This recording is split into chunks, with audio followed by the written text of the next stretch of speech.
Bapak Ibu sekalian, saat perintah puasa itu diturunkan, hal pertama yang disampaikan oleh Nabi Sallallahu Alaihi Wasallam kepada para sahabat beliau pada masa itu dan berkelanjutan sampai kepada kita saat ini adalah menerangkan diantaranya tentang keutamaan Ramadan.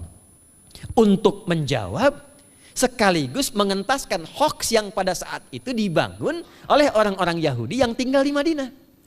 Jadi ketika mereka mengatakan orang Islam tuh nggak punya puasa, ikut kita. Ini puasa yang hebat, puasa yang bagus. Dijawab oleh Allah. Turunlah perintah, ya ayyuhalladzina amanu kutiba alaikumus syiyam kama kutiba alal ladzina min qablikum la'allakum tattaqun. Setelah itu apa yang terjadi? Buka Sahih Al-Bukhari. Kitab yang ke-30. Kitabus Shaum. Posisi hadis yang nomor yang kedua di topik ini, riwayat dari Talhah bin Ubaidillah radhiyallahu taala anhu qala Rasulullah sallallahu alaihi wasallam. Perhatikan, ini kalimat pertama yang disampaikan Nabi menyambut kewajiban puasa. As-siyamu junnatun fala yarfuth wala yajhal wa in imru'un qatalahu aw syatamahu falyaqul inni sha'imun marrataini. La khulufu famis sha'imi atyabu 'indallahi yaumal qiyamati min rihil miski yatruku ta'amahu wa syarabahu wa syahwatahu min ajli. Ini poinnya. As-siyamu li wa ana ajzi bihi wal hasanatu bi asyri amthaliha. Kata Nabi, puasa kita ini yang kita tunaikan spesial. Beda dengan yang lainnya. Jadi ketika Yahudi mengatakan puasa kami ini puasa yang hebat, yang bagus, yang diikuti oleh umatnya Muhammad sallallahu alaihi wasallam. Turun ayat, komentar Nabi pertama apa? Puasa kita kepada para sahabat, kepada kita semua, ini puasa yang spesial. As-siyamu. Lihat diksinya. Awas Pak ya, Ibu jangan salah baca. As-siyam, bukan asyab. As-siyam. Disebutkan 9 kali dalam Al-Quran. Ada as-saum, ada as-siyam, itu beda. Kalau saum, sekali disebutkan dalam Al-Quran, surah 19 ayat 26. Saum itu masih umum, kata umum untuk menunjuk kata imsak, menahan secara umum. Bisa berarti puasa yang ada ketentuan aturan, bisa berarti menahan secara singkat. Apa saja yang bersifat menahan, itu saum namanya. Contoh Sayyidah Maryam misalnya, beliau masih makan. Ya, ayat 24, 25 itu masih makan. Goyangkan pohon korma, jatuh kormanya, makan kormanya. Mau minum, ambil airnya, minum. Masih makan, masih minum. Cuman diminta untuk saum. Apa saumnya? Inni nadhartu lirrahmani sauma falam ukallimal yauma insiya. Jangan bicara pada siapapun. Kamu dituduh, kamu berzina, jangan jawab. Biarkan bayinya yang bicara, dan itu mukjizat pertama untuk Isa alaihi salam. Itu nanti dimulai di ayat 31 sampai 33 di surah Maryam, surah 19. Tapi beliau diperintahkan saum. Saumnya apa? Jangan bicara. Jadi kalau bapak masih makan, masih minum, cuman gak mau bicara dulu sama ibu, itu saum. Mau kemana Bi? Kok gak jawab? Kenapa gak bicara? Sedang saum. Saum apa? Gak mau bicara sama mama. Itu bicara, contoh. Itu saum. Kalau siam, 9 kali disebutkan dalam Al-Quran, itu khusus, spesifik. Ada aturannya, ada ketentuannya, nggak boleh sembarangan, nggak bisa kemudian seenak kita melakukannya. Ada ketentuan yang dibuatnya dan itu harus diikuti. Begitu diikuti, maka keagungan dan keistimewaan ibadah itu akan dilekatkan pada pelakunya. Dan menariknya, perintah puasa itu ketika turun ayatnya Al-Baqarah 183, kalimatnya bukan menggunakan saum tapi siyam. Ya ayyuhalladzina amanu kutiba alaikumus. Nah kata Nabi, asyamu junnatun. Kalau benar puasa kita ini, kita tunaikan yang Ramadan ini, maka dia akan melahirkan satu yang tidak ditemukan pada ibadah lain, yaitu junnah. Ada jinnah, ada jannah, ada junnah. Itu beda. Tapi semua katanya, itu hurufnya sama, cuma harokatnya beda. Coba lihat ya, ada junnah, jinnah, dan jannah. Jannah artinya apa? Surga. Jinnah artinya apa? Jin. Jamak dari kata jin. Minal jinnati wan nas. Baik ya. Ada junnah. perisai. Itu ketiga-tiganya berasal dari huruf jim, nun, kemudian ta. Dalam bahasa Arab, setiap ada huruf dimulai dengan jim dan nun, itu pasti tersembunyi, gak kelihatan. Saya ulang ya, setiap ada huruf dimulai dengan jim dan nun, kalimatnya itu pasti gak nampak, gak kelihatan. Janin, kenapa disebut janin? Karena masih tersembunyi dalam rahim ibundanya, gak kelihatan. Begitu keluar, tampak jadi bashar, jadi bayi yang terlihat. Jin, kenapa disebut dengan jin? Karena gak nampak. Makanya fitrah jin itu Pak, Ibu, fitrahnya tersembunyi. Jadi kalau ada jin melakukan penampakan, itu jin sedang punya masalah. Betul, itu nyata. Dan yang lebih punya masalah, ada orang-orang manusia yang mencari-cari penampakan jin. Itu sedang kurang sehat itu. Ya, betul, karena jin itu dipasangkan di Al-Quran dengan ins. 18 kali pasangan ini disebutkan, itu lawannya langsung. Jadi jin tersembunyi, ins nampak. Ins itu kelihatan, makanya makhluknya tampak. Jadi kalau ibu ada bapaknya pulang ke rumah sembunyi-sembunyi, itu bapak sedang menjadi bukan.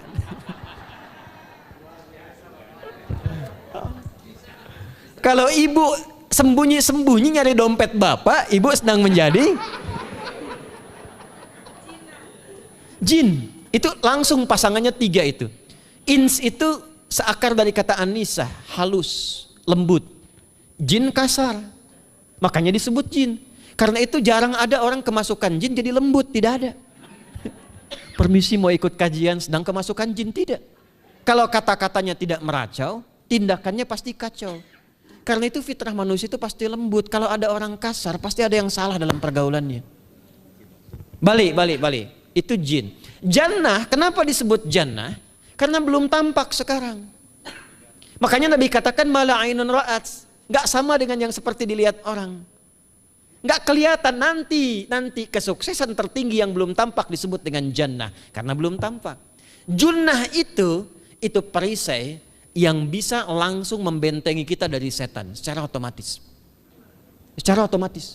Tapi gak kelihatan. Karena itu kenapa ujung puasa disebut la'allakum tatakun. Tatakun itu dari kata takwa.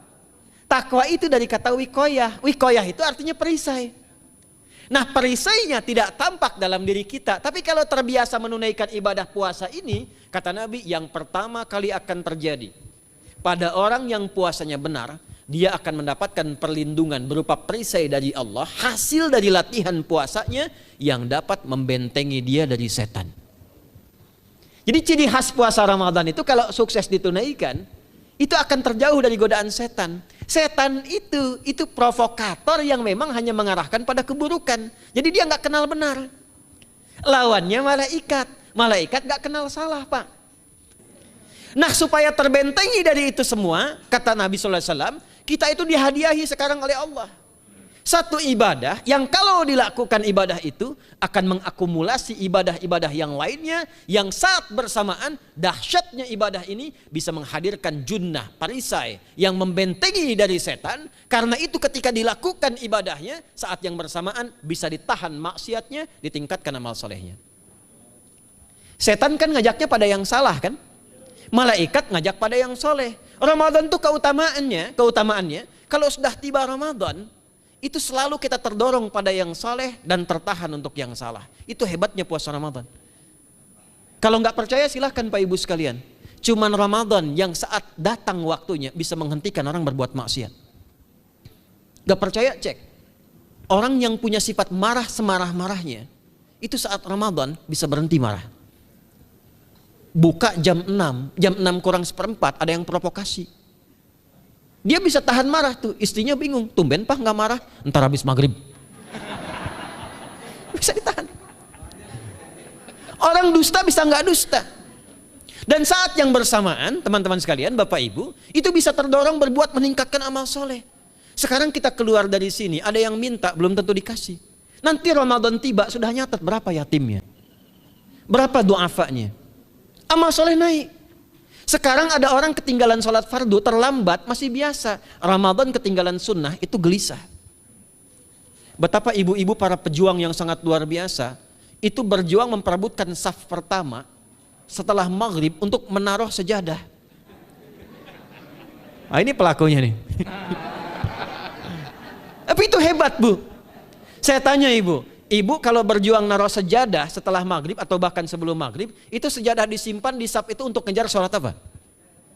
Tarawih, bukan isanya. Saya tanya pada ibu, tarawih itu hukumnya sunnah atau wajib?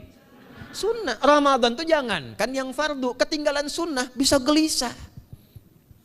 Itulah Ramadan. Dan pada saat itulah ketika amal soleh dikerjakan, amal salah ditinggalkan, datanglah junnah, itu perisai yang mengikat setan. Itu yang dimaksudkan di hadis Muslim. Di topik yang ke-13 namanya Kitabus Syam. Hadis yang pertama dari sahabat Abu Hurairah. An Abi Hurairah radhiyallahu ta'ala anhu, anin Nabi sallallahu alaihi wasallam qala, "Idza jaa Ramadhanu." Redaksi yang pertama. Redaksi yang kedua yang bintang 3 di bawahnya. "Idza kana Ramadhanu." Redaksi ketiga yang bintang 4 di bawahnya. "Idza dakhala Ramadhanu." Muhammadiyah itu harus tahu dalil. Tahu dalil tuh, ya. Idza jaa Ramadhanu, idza kana Ramadhanu, idza dakhala Ramadhanu, futtihat abwabul jannati aw abwabur rahmati. Wa ghulliqat abwabun nari aw abwabu jahannam. Wa sulsilatis syayatinu aw sufidatis syayatin. Ini maknanya. Kalau Ramadan sudah tiba, kata Nabi, maka dibukakanlah pintu-pintu surga. Para ulama berbeda pendapat dalam tafsir tentang hadis ini. Pintu-pintu surga ada yang mengatakan real dibuka. Ada yang mengatakan dengan penafsiran metafor. Pintu surga itu pintunya lewat amalan. Ada 8 pintu surga kata Nabi dalam hadis yang lain. Ya, fil jannati thamaniyatu abwabin, fiha babun yusamma ar-rayanu, la yadkhuluhu illa as-shaimun, fa idza dakhaluhu ughliqa. Di surga itu ada 8 pintu surga. 8 itu ternyata di hadis lain pintunya semua amal soleh. Ada pintu sholat, pintu puasa namanya ar-rayyan, ada pintu sedekah, pintu zakat, pintu haji. Jadi kita itu sekarang fastabiqul khairat. Kenapa ada moto fastabiqul khairat? Itu kan diambil dari Al-Baqarah ayat 148. Siapa yang pengen memburu surga, buru di amalannya. Mungkin gak semuanya bisa dikerjakan. Kalau tidak semuanya, ambil salah satu yang paling disukai, konsisten di situ. Walikulli wijhatun huwa muwalliha. Setiap orang pasti punya kecenderungan untuk beramal. Ada yang senang puasa, ada yang senang tahajud, ada yang senang sedekah. Fastabiqul khairat, silahkan berburu, berlomba untuk mengerjakan apa yang disenangi itu. Itulah pintu surganya. Nah, saat Ramadan, semua pintu surga itu dibuka, Pak. Makanya kita senang kerjakan, sholatnya meningkat, sedekah meningkat, ngaji Quran meningkat. Saat yang bersamaan pintu neraka ditutup. Ada berapa pintu neraka? Ada berapa? Kalau pintu surga berapa tadi? 8. Hadisnya jelas, sahih dalilnya. Pintu neraka berapa?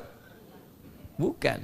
Pilih. 6 atau 8? Yang 6 angkat tangan. Bukan 6, bukan 8, 7. Dalilnya apa? Dalilnya Quran surah Al-Hijr, surah ke-15. Ayat ke-44. Surah ke-15 Al-Hijr ayat ke-44. Neraka ada 7 pintu. Dan dalam setiap pintunya nanti ada 19 malaikat yang menjaga. Alaiha tis'ata asyar. 7 pintu ini khusus Ramadan ditutup. Dan hati-hati, nama neraka itu ada 2 nanti. Neraka yang membakar, ini mungkin jadi baru informasinya bagi sementara orang. Neraka yang membakar dan neraka yang membekukan. Jadi ada 2 sifat. Saya ulang ya, neraka yang membakar dan neraka yang membekukan. Yang membakar disebut dengan Jahannam, yang membekukan disebut dengan Zamharir namanya. Zamharir. Jadi kalau ada orang masuk neraka, itu cuma 2 pilihannya, dibekukan atau dibakar. Jelas ya? Makanya kita dikasih pendahuluan, ada musim panas, musim dingin. Supaya merasakan, nih orang musim dingin nih pakai lapisan-lapisan baju. Musim panas cari pendingin. Kamu sekarang cari pendingin, kata Allah, di neraka nggak ada AC. Kamu sekarang pakai berlapis-lapis, di neraka beku. Jahannam itu nama apinya. Jadi nar yang membakar itu nama apinya Jahannam. Jahannam itu nama apinya. Untuk membedakan dengan api yang ada di dunia dan api yang bahan bakarnya jin dan setan saat diciptakan. Setan itu dicipta dari api. Ya, setan kan asalnya dari iblis. iblis dari jin. Setan Al-Baqarah ayat 36.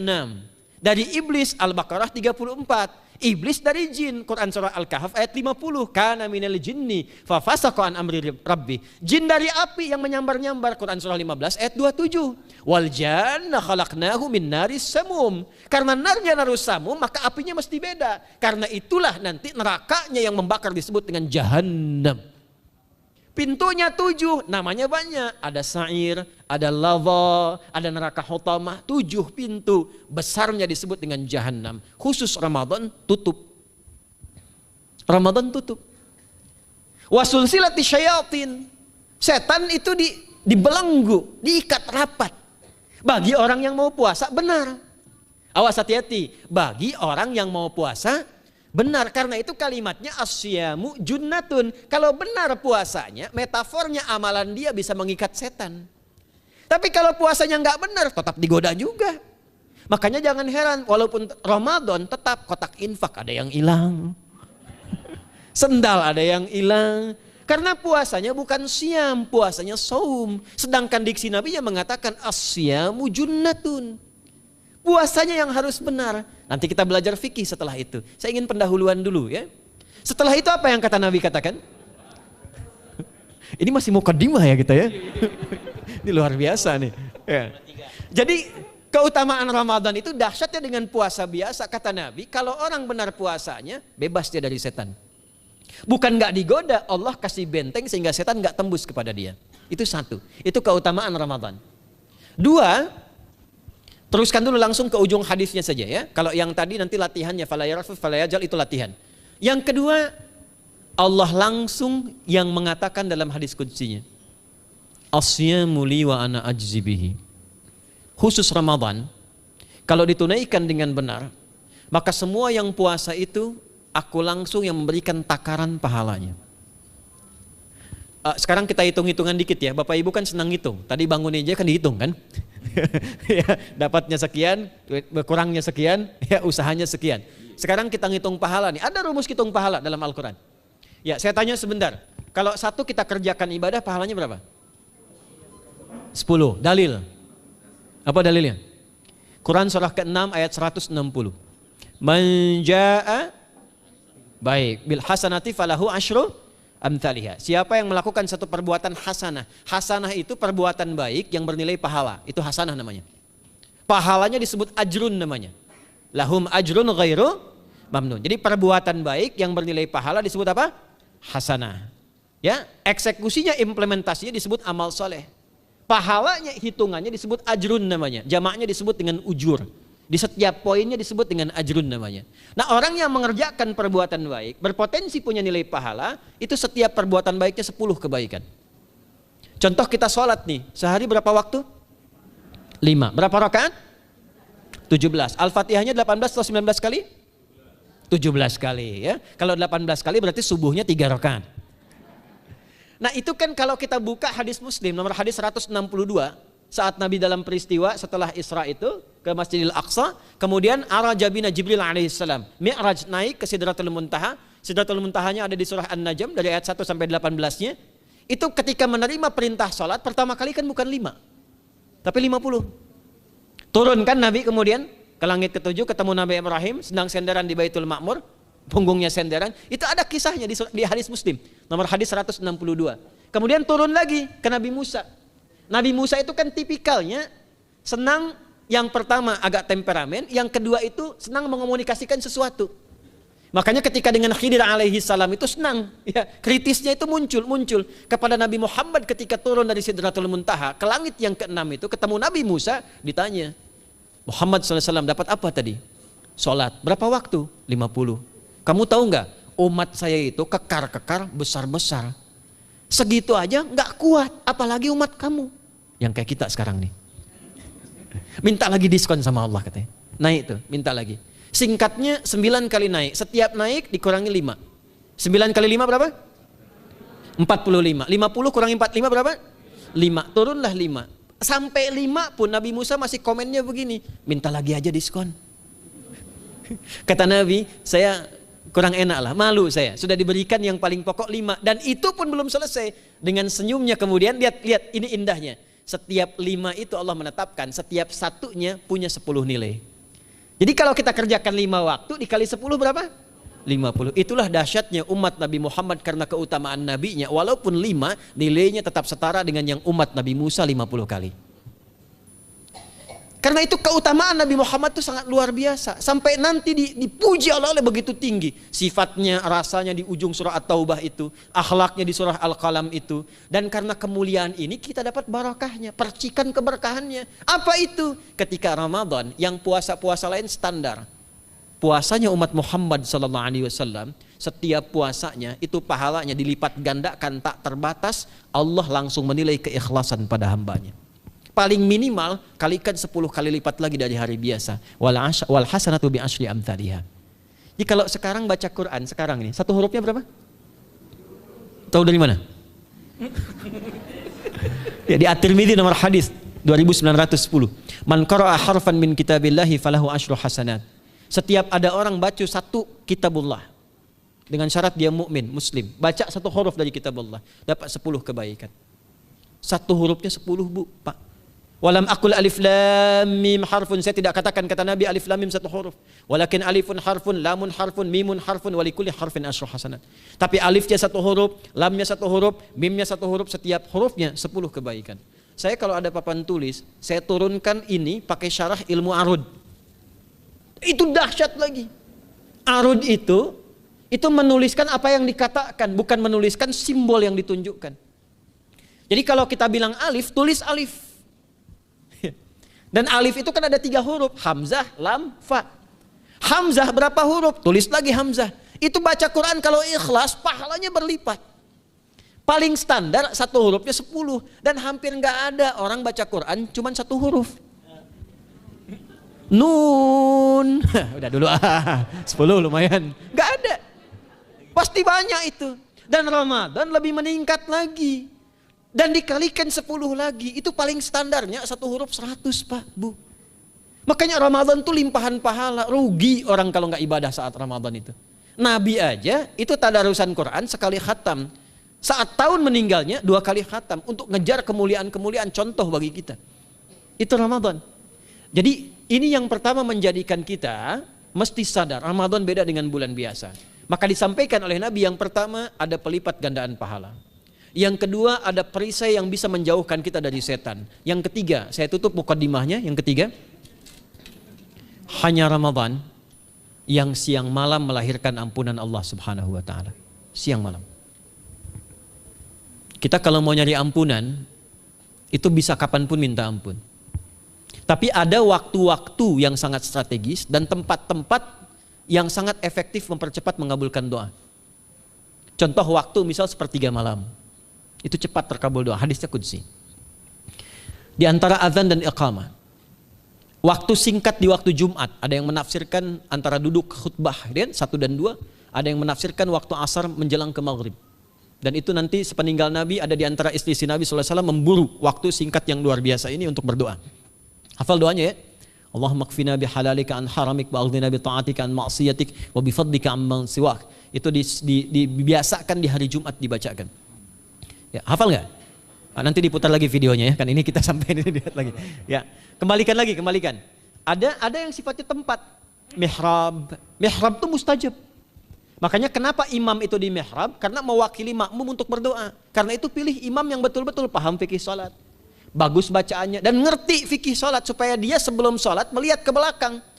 Itu bukan cuma merapatkan barisan, tidak, untuk melihat siapa yang salat. Apakah tahan berdiri lama kalau dibacakan bacaan panjang? Atau ada yang buru-buru? Lalu bacaannya apa yang sesuai untuk makmumnya? Itu fikihnya. Karena itu tempatnya di mihrab, dan mihrab itu viral, tempat yang cepat mengabulkan doa. Maryam itu punya mihrab. Nabi Zakaria saat minta keturunan itu mohon kepada Allah di mihrabnya Maryam.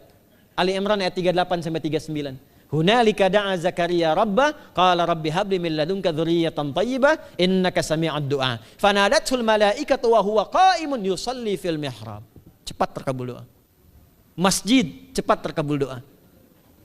Tapi Ramadan itu menggabungkan semuanya. Enggak usah tunggu sepertiga malam. Siangnya diampuni, malamnya diampuni. Apa dalilnya? untuk malam lekat dengan ibadah qiyam namanya. Man qama ramadhana imanan wahtisaban ghufira lahu ma taqaddama min. Siapa yang mampu menghidupkan Ramadan di malam harinya. Dan jangan salah Bapak Ibu sekalian, awas jangan salah ya. Ramadan itu satu paket ibadahnya. Bukan cuma puasa. Ramadan satu paket, ada paket siang, ada paket malam. Dan gak ada paket hemat. Full. Ada siang, ada malam. Dan itu semua sama, cuma beda satu huruf. Hadisnya sama, ibadahnya juga diksinya sama, cuma beda sehuruf. Malamnya qiyam, siangnya siam. Awas ya, malamnya apa? Qiyam, siangnya apa? Siam. Cuman beda satu huruf. Dan itu satu paket. Jadi kalau Anda tertinggal, jangan Anda lah, jangan kita. Kalau ada orang yang tidak mengerjakan semalam, misalnya qiyamnya, cuman siamnya, sah puasanya, benar sesuai rukun, sah. Cuman tidak sempurna keutamaan Ramadannya. Karena itu Allah mengatakan kalau sedang puasa, sempurnakan dengan ibadah malamnya. Itu ada di Al-Baqarah ayat 187. Tsumma atimmus siyama ilal lail. Muqaddimatul lail, maghribnya untuk puasa, lail atasnya untuk qiyam. Orang yang mampu menghidupkan ibadah malam, jangan salah ya. Nanti kita mulai puasa, insya Allah yang pertama dimulai ibadah malam. Qiyam, bukan siam. Jadi jangan terlampau soleh, puasanya nanti nunggu fajar. Malam itu qiyam. Nah qiyam ini ada potensi ampunan dosa Pak Bu. Jadi kalau kita manfaatkan ibadah ini dengan benar, misal ya kita kan nggak tahu ajal nih. Tiba kemudian kita manfaatkan qiyam bangun, ditunaikan dengan benar, itu Masya Allah. Meninggal misal dalam sujud, itu jaminannya, ghufira lahu ma taqaddama min dzambi. Siapa yang benar ibadah qiyamnya, sampai detik itu, ditunaikan karena imannya, ikhlas karena Allah, saat bersamaan dia introspeksi diri, begitu dia tunaikan, misal dia meninggal, misal saja, semua dosa-dosa yang pernah dia tunaikan diampuni pada saat itu. Ma itu tanpa batas. Ma taqaddama min dzambi, ma semua yang pernah dia kerjakan dalam hidupnya. Karena itu viral. Sayyidah Aisyah itu pernah minta petunjuk pada Nabi di hadis Muslim. Bertanya pada Rasulullah, "Ya Rasulullah, kalau malamnya saya pengen ibadah dan qadar Allah bertepatan dengan malam Al-Qadar, apa yang saya minta?" Itu sampai diajarkan oleh Nabi doanya, dan doanya sahih. Di At-Tirmidzi dikuatkan lagi dengan lebih lengkap redaksinya.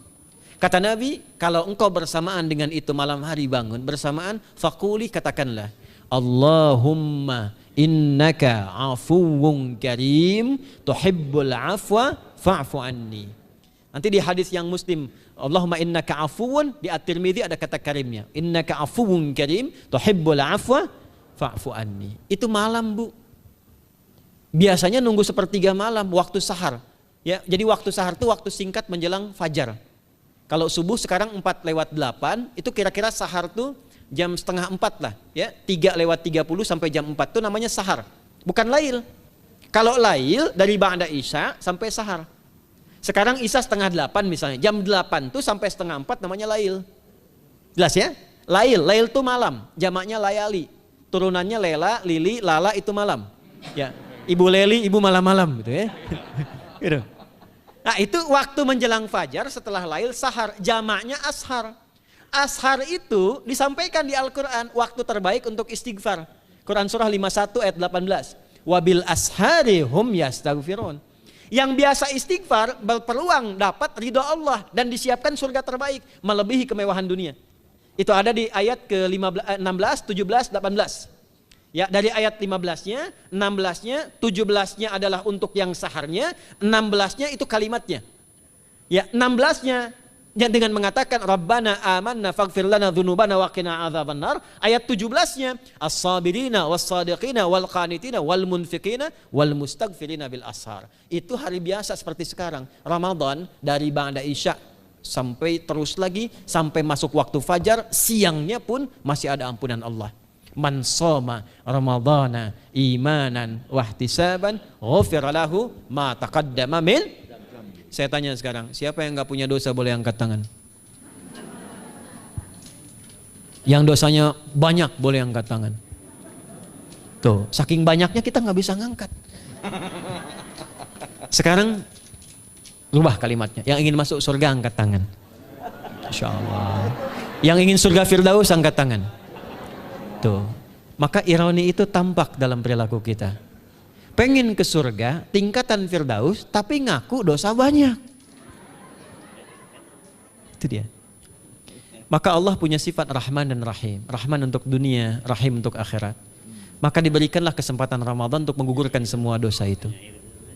Karena itulah Bapak Ibu sekalian, penting kita menyiapkan, karena nunggu Ramadan itu nggak mudah. Dan nggak semua orang itu akan sampai kepada momen yang dimaksudkan. Karena itulah malaikat Jibril itu langsung komen. Ya, jadi ada dua riwayat nih, Nabi yang berdoa, malaikat yang mengaminkan. Ada malaikat yang berdoa, Nabi yang mengaminkan. Jadi Nabi akan naik memberikan tausiah di mimbarnya. Mimbar Nabi itu ada 3 gundakan. Begitu naik ke gundakan pertama, ada 3 gundakan. Lalu tibalah kemudian beliau bersabda. Ada riwayat Nabi yang berkata, malaikat mengaminkan. Ada riwayat sebaliknya, malaikat yang berkata, Nabi mengaminkan. Raghima anfu rajulin. Awas, hati-hati nih. Raghima anfu rajulin liman adraka ramadhana falam yughfar lahu. Terhina di hadapan Allah Subhanahu wa taala. Kotor dirinya. Bu'dan, jauh dari rahmat Allah. Liman adraka ramadhana, siapa yang sudah disampaikan ke bulan Ramadan falam yughfar lahu, tapi tak mampu mendapat ampunan Allah Subhanahu wa taala. Karena itulah saya ingin cepat. Satu, kenapa Ramadan istimewa? Karena ada ampunan Allah yang sangat luar biasa. Kenapa Ramadan istimewa? Karena ada pelipat gandaan pahala. Kenapa Ramadan istimewa? Karena ada peluang untuk menjauhkan dari setan. Dan yang terakhir, Ramadan istimewa karena semua waktu siang dan malam mempercepat terkabulnya doa. Itu yang dijamin di ayat 186 dalam rangkaian ayat Siyam dari ayat 183 sampai 187. Ayat 186-nya khusus untuk mempercepat terkabulnya doa. Wa idza sa'alaka 'ibadi 'anni fa inni qarib. Ujibu da'watad da'i idza da'an. Falyastajibu li wal yu'minu bi la'allahum yarshudun. Tafsirnya apa? Hadis Nabi sallallahu alaihi wasallam. Thalathatun la turaddu da'watuhum. Al-imamul 'adil was-sha'ima hatta yuftira. Wa da'watul mazlum. 3 golongan yang doanya sulit sekali ditolak. Yang pertama imam yang adil, yang kedua adalah orang puasa sampai berbuka, dan ketiga doa orang yang terzalimi. Jadi kalau Bapak Ibu pengen cepat dikabulkan doanya secepat kilat, maka jadilah pemimpin yang adil. Kalau belum mampu, latihan puasa. Kalau belum mampu lagi, banyak-banyak terzalimi dan berdoa. Ya.